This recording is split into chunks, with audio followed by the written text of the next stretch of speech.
Қайырлы күн достар, менің каналыма қош келдіңіздер. Бүгін сіздермен бірге өте дәмді болып шығатын торт дайындайтын боламыз. Ең бастысы, бұл торт қолжетімді заттардан дайындалады. Және бұл тортқа менде барлық заттарға 1,5 теңге кетті. Ешқандай сливки немесе творожный сырдың қажеті жоқ.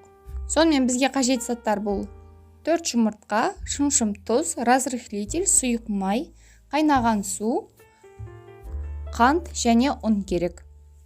Алдымен жұмыртқамызды ағы мен сарысын бөліп аламыз.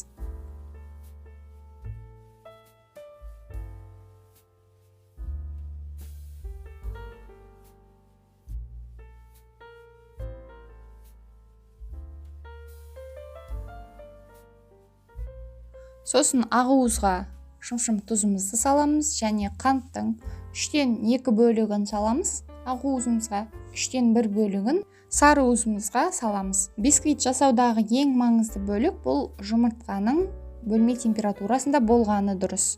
Сонымен ағуызымызды жақсылап миксерлейміз, әппақ боп 2-3 есе ұлғайғанша және формасын өте жақсы ұстағанша миксерлеп шығамыз. Бисквитіміз жақсы көтерілу үшін және формасын жақсы ұстау үшін біздің жұмыртқамыз жақсылап миксерлену керек.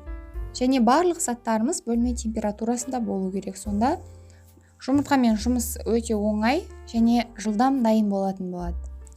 Міне осылай ағуызымыз ақпайтын қатты қалыпқа ену керек. Және ыдысымызды төңкеріп көргенде де ағуызымыз түсіп кетпеу керек, ағып кетпеу керек. Ал енді жұмыртқаның сары уызын миксерлейміз.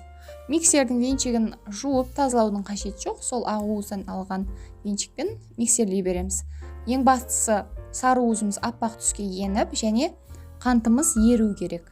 Ал енді осының үстіне сұйық майымызды құямыз, сосын қайнаған суымызды құямыз да тағы да миксерлейтін боламыз. Ал енді сары уызымыз біркелкі болып араласқан соң, ұнымызға разрыхлительді салып, кішкене араластырып жібереміз шай қасықпен. Сосын осы сары уызды массамызға ұнымызды 1-2 бөлікке бөліп араластырып қамыр жасаймыз.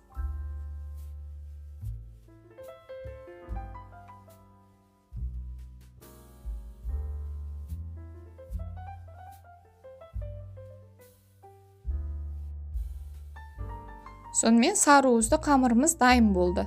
Енді осы қамырымызбен ағуызымызды араластырып, өте жұмсақ, нәзік қамыр болғанша араластырамыз. Бисквиттің қамырын араластырғанда өте абай болу керек. Осы миксерлеген ағуызымыз қайтадан формасын жоғалтпау керек. Жаймен асты мен үстіне араластырып, сағаттың тілімен араластырып шығамыз. Сонымен біздің шифоновый бисквиттің қамыры дайын болады. Шифоновый бисквиттің кәдімгі бисквиттен айырмашылығы, жақсы жағы, бұл бисквитті піскен соң холодильникте 1 сағат, 1,5 сағат ұстаса болды. Бұл бисквитті көп ұстаудың қажеті жоқ. Сосын ыдысымызға мен кальцоны фольгамен орадым. Фольганы 2 қабатқа борадым және қабырғаларын биік қылып фольгамен орасақ, бисквит пісіп шыққан соң төбесінде төмпешік пайда болмайды, біркелкі теп-тегіс болып шығады. Қабырғаларында фольгамен кішкене ораған дұрыс. Сосын қамырымызды бетін тегістеп 180 градуста 50-60 минут пісіріп аламыз. Бисквитіміз осылай әдемі биік болып шығады.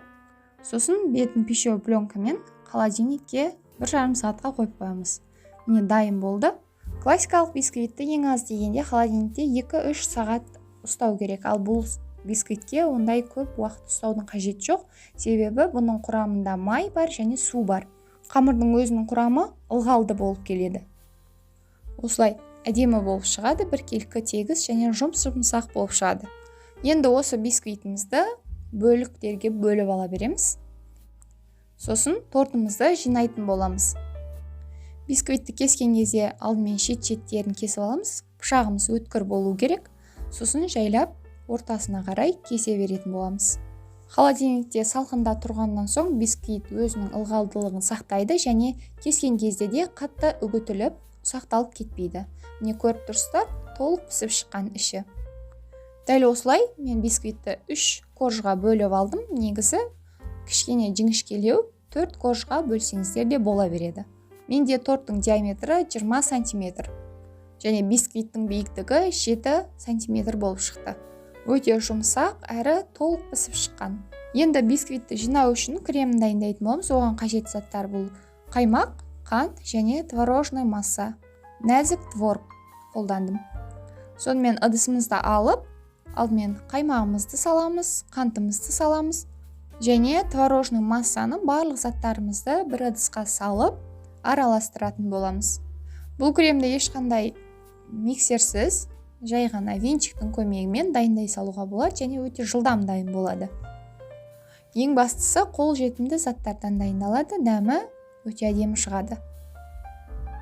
Осылай кремді араластырып дайындап аламыз.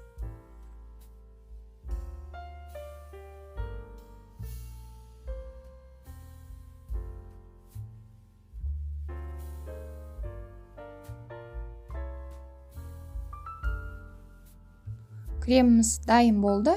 Кішкене сұйықтау, бірақ біздің бисквитімізді пропитка жасамаймыз. Сондықтан кремнің сұйықтығын, суын құрамындағы өзіне корждарымыз сіңіріп алатын болады. Тортты жинауды бастаймыз. Арнайы кольцомен осылай жинап шығамыз. Сонда біркелкі теп-тегіс болып шығады тортымыз. Әр коржға менде 4-5 қасықтан крем салдым. Қалған дәл видеодағыдай осылай жинап шығамыз. Көріп тұрғандарыңызда ешқандай пропитка жасап жатқан жоқпын. Қамырдың өзі влажный болып шыққан және креміміз кішкене сұйықтау болғандықтан жай ғана кремді жағып жинап шығамыз.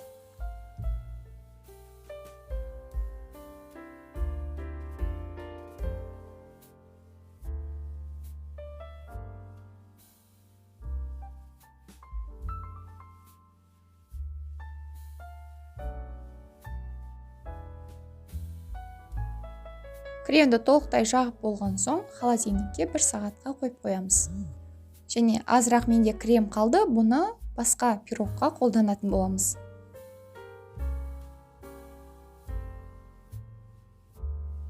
Торт дайын болды, өте биік әрі дәмді болып шықты. Қатты тәтті емес, орташа тәттілікте болады. Отбасыңыздағы барлықтарына ұнайтынына сенімдімін. Жасап көріңіздер. Қажетті заттардың барлығы қолжетімді, барлықтарыңыздың асханаларыңызда табылатын заттардан жасалынады, әрі дәмді болып шығады. Сіздерге видеом ұнаған болса, соңына дейін қараған болсаңыздар, каналыма тіркеліп, қолдап кетуді ұмытпаңыздар. Барлықтарыңызға ас болсын.